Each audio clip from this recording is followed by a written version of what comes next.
Hello everyone, my name is David Lutchford and today I'm going to teach you the first lesson of my Ancient Greek course. I intend for this course to take you from not knowing any Ancient Greek to being able to read unadapted original Ancient Greek texts.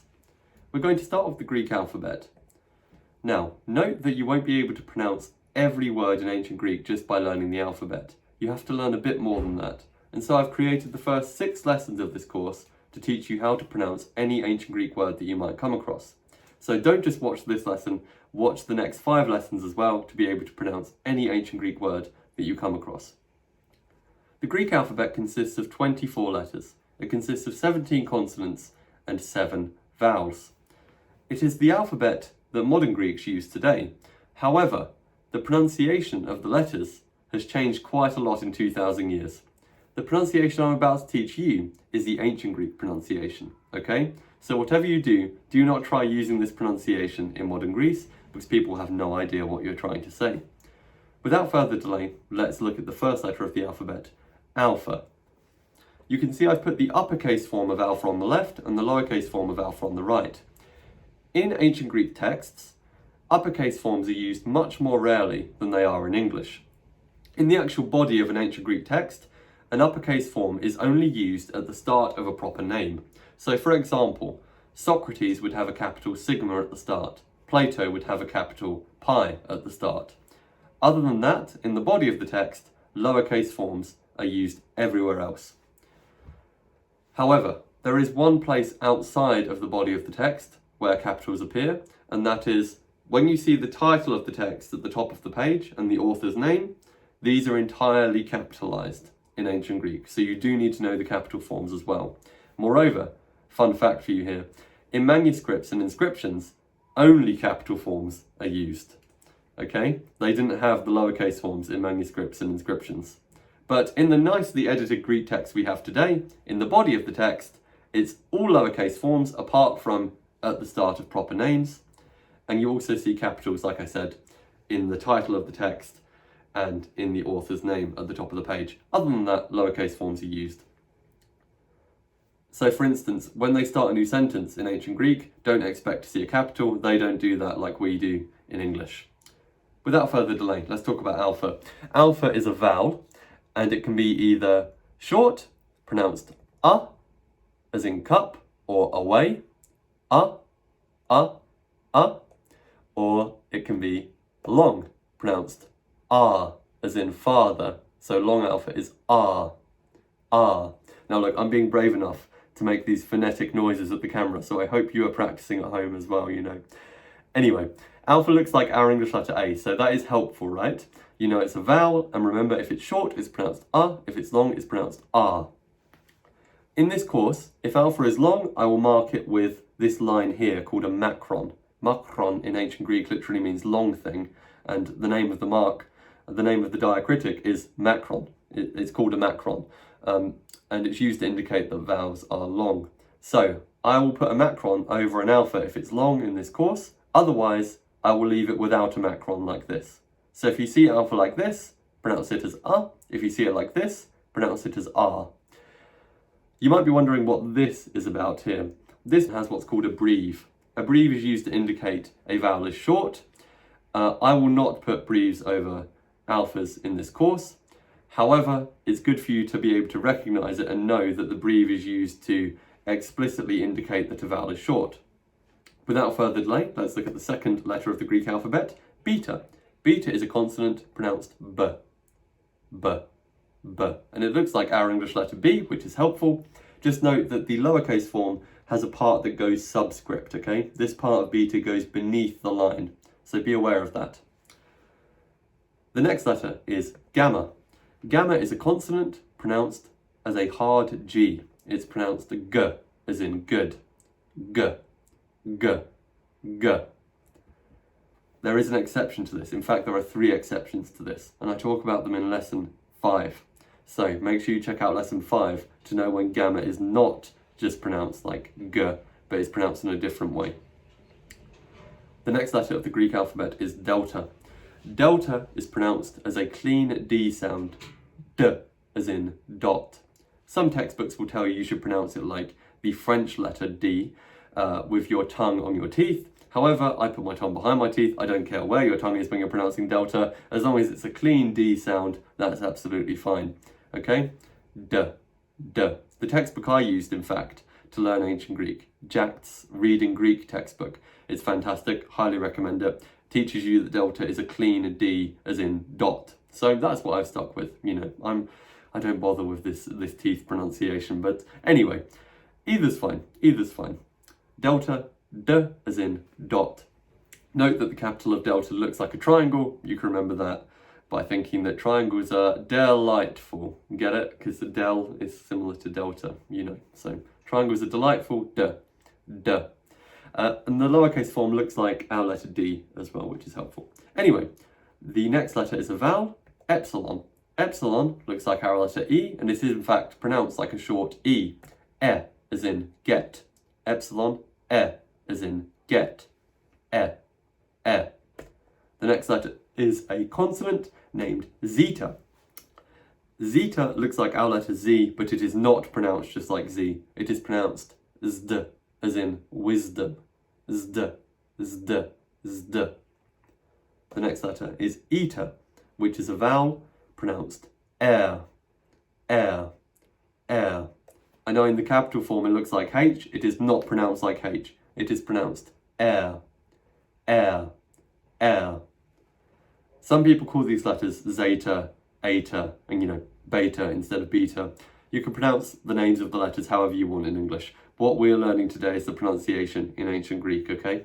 We're not here to quibble about English pronunciations. We're here to learn how to pronounce ancient Greek. The next letter is theta. Theta is pronounced as an aspirated T. That is to say, the letter T with lots of breath behind it. T, t, t. That's how it would have been pronounced in ancient times. It came to be pronounced, I think, around the 2nd or 3rd century as th, like English TH. However, the classical pronunciation would have been t, although a lot of Greek teachers today do pronounce it as th. So feel free to pronounce it as th or t, according to your preference. I'm going to pronounce it as t. So if I'm aspirating my T, you know that it's a theta. The next letter is iota. Iota looks like our letter I, and it is in fact a vowel, like I, and it is pronounced in one way if it's short, and in another if it's long. If iota is short, it's pronounced I, as in it, and if it's long, it's pronounced E, as in police. So if short, iota is I, if long, iota is E. I or E. The next letter is a consonant named kappa. Kappa looks like our English K, which is helpful because it is in fact pronounced K, as in kick. The next letter is lambda, another consonant pronounced L, L. So that's kappa and lambda. The next letter is another consonant that looks like our English letter M. This is mu. Mu is pronounced M. Very helpful, very straightforward once again. Just note that this part of mu on the lowercase is subscript, okay? It goes beneath the line. The next letter looks like our English N in the capital form and is called nu and is, of course, you guessed it, pronounced N, N. Just note that the lowercase form looks like an English V. There is no V sound in ancient Greek, so if you see what looks like a V, then pronounce it N. You know that it's a nu, okay? The next letter is another consonant named xi. Xi looks very strange. In the capital form, it looks like an I on its side, a capital I on its side between like two jaws or something. And in the lowercase form, it's often called the triple squiggle by Greek teachers, okay? So if you see the triple squiggle or the I between the jaws, you know it's xi. Xi is pronounced x, as in kicks, or as in box. X, x, x. The next letter is a vowel named omicron. Omicron looks like our English letter O, and it is in fact pronounced like a short O. It's pronounced O, as in got. The next letter is pi. Pi is pronounced as an unaspirated P, like p, p, p, without very much air behind it, you know? And you've got to watch for that because there is also an aspirated P, which we shall find out about shortly. The next letter is rho. Confusingly, rho looks like an English P, but it's not. Rho is pronounced as a rolled R, like r, r, r. So if you see rho, if you see the thing that looks like a P, you know it's a rho, and rho is pronounced r. Now, if you can't roll your R, don't worry. Many Greek teachers just pronounce it as an English R, like r. That's absolutely fine. I can roll my R, but I have to do it very emphatically, which is a bit of a problem. So if you hear my exaggerated rolled R, you know I'm trying to say rho. The next letter is sigma. Sigma is pronounced S. You can see sigma has two lowercase forms. It has one that looks like a circle and one that looks like an S. The second one that looks like an S, with the second half of it going beneath the line, remember? The one that looks like an S is used when sigma is used at the end of a word. If sigma appears anywhere else, the one that looks like a circle is used, okay? So, this form is for when sigma appears at the end of a word. This form is for when sigma appears anywhere else in a word. Don't forget, that's very important. Don't forget any of this information, it's all very important. The next letter is a consonant named tau. Tau looks like our English T, and it is in fact pronounced like an unaspirated T, like t, t, t. The next letter is a vowel named upsilon. Upsilon looks like a Y in the capital form, and it is transliterated as Y sometimes, but it's actually pronounced in two ways depending on whether it's long or short. If it's short, it's pronounced U. If it's long, it's pronounced U. Upsilon, if short, is pronounced I. If it's long, it's pronounced U. Okay? Like a French U in the short form and like a deeper French U in the long form. There are also some German equivalents you can find in textbooks. I don't know German though, so if you know German, you can look up upsilon in the textbooks and see the German equivalent of the pronunciation, and that might help as well. But that's how I've always pronounced it, and is served me perfectly well, that pronunciation, I mean, throughout my Greek learning journey. The next letter is phi. Phi is pronounced as an aspirated P. P, p, p. Phi came to be pronounced as f, as in English PH, around the 2nd or 3rd century as well. Like theta came to be pronounced th. Phi came to be pronounced f rather than p. But in classical times, it was an aspirated P. That's how I'm going to pronounce it. Feel free if you want to pronounce it f. The next letter is chi. Chi looks like an X, but it's not pronounced X. Chi is pronounced k, as in the Scottish word loch. K, k, k. My Greek teacher, who was a Greek man himself, when I asked about chi, did this. That was his illustration of chi. And I think it is a good illustration. It is considered to be an aspirated K sound, but it's not a straightforwardly aspirated K sound. It's a bit more than that. You know, it's not just k, it's k, k. Okay? K, k, k. Second to last, we have got another consonant, psi. Psi is pronounced ps, as in lapse. Ps, ps, ps. Finally, we've got a vowel. Omega. Omega is pronounced or, as in saw. Or. There's not much to say about how omega looks. I mean, the capital kind of looks like an octopus, and the lowercase form looks like a W, but it's not. There's no W sound in ancient Greek. There used to be at one point in ancient Greek, but not in the ancient Greek we're learning. In the ancient Greek we're learning, if you see a thing that looks like a W, it's actually omega, and omega is pronounced or. And you see lots of omegas, okay, so get used to pronouncing that. Get used to pronouncing all of these letters. Okay, let's recap. Alpha is pronounced A if short, R if long. Beta is pronounced B. Gamma is pronounced G, except in 3 cases that I tell you about in lesson 5. Delta is pronounced D. Epsilon is pronounced E. Zeta is pronounced ZD. Eta is pronounced air. Theta is pronounced t. Iota is pronounced I if short, or E if long. Kappa is pronounced k. Lambda is pronounced l. Mu is pronounced m. Nu is pronounced n. Xi is pronounced x. Omicron is pronounced o. Pi is pronounced p. Rho is pronounced r. Sigma is pronounced s. Tau is pronounced t. Upsilon is pronounced U if short or U if long. Phi is pronounced P. Chi is pronounced K. Psi is pronounced Ps. And omega is pronounced OR.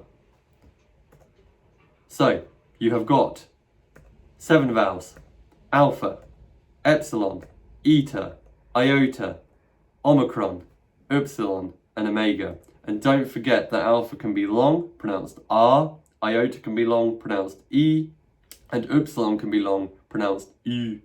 The reason you do not have a version with a macron for omicron, for instance, is because omicron is short, and its long form is omega. Omicron is a short O, okay, O. Omega is its long equivalent, OR. Likewise, epsilon is a short E, and its long equivalent is eta, air. So that is why they do not have a long form that is the same letter, because their long form is a separate letter in itself. Or to look at it the other way, eta's short form is a separate letter in itself, okay? Whereas alpha, iota, and epsilon do not have a separate letter for their long form. Their long form is marked with a macron. Let's do some pronunciation practice now, very quickly. Remember, you can pause the video and try to say it yourself before I say it. Bios, bios, bios, meaning life, where we get biology from. Gunnar, gunnar, gunnar, meaning woman. That's where we get gynecology from, and also gynocracy. And gynophobia, fear of women as well. There you go. We've got thirdly, thanatos, thanatos, thanatos. You can hear the difference between the aspirated T, theta there, and the unaspirated T, tau, meaning death. I think there's a Greek god of death named Thanatos. Logos, logos, very important word with lots of meanings. Logos, it means word, speech, account, story, reason, argument. It can mean a lot of things. Let's do a few more words. Macher, macher, macher, meaning battle. Macher. You can always sound it out if you're having trouble. Xiphos, xiphos, xiphos, meaning sword. Pater, pater, meaning father. This is where we get patriarchy from, and paternal, and so forth. And now we have got a word ending in a long alpha. Sophia, sophia, meaning wisdom or cleverness. It's where we get the word philosophy from. Philosophy is in fact a Greek word meaning the love of wisdom. Okay, let's finish with some proper names. Socrates, Socrates, I think you can guess who that is. Socrates. Platon, Platon, Platon. Plato. Lysias, Lysias. Lysias, who was an ancient speechwriter. Xenophon, Xenophon, Xenophon. Xenophon, who was an ancient historian. Okay, you can now pronounce some ancient Greek words, but not all of them. Okay, there's some more things you have to know to be able to pronounce all ancient Greek words, so make sure you watch the next 5 videos to find out how to pronounce any Greek word that you come across. Thank you very much for watching, and I shall be back with more Greek content very soon.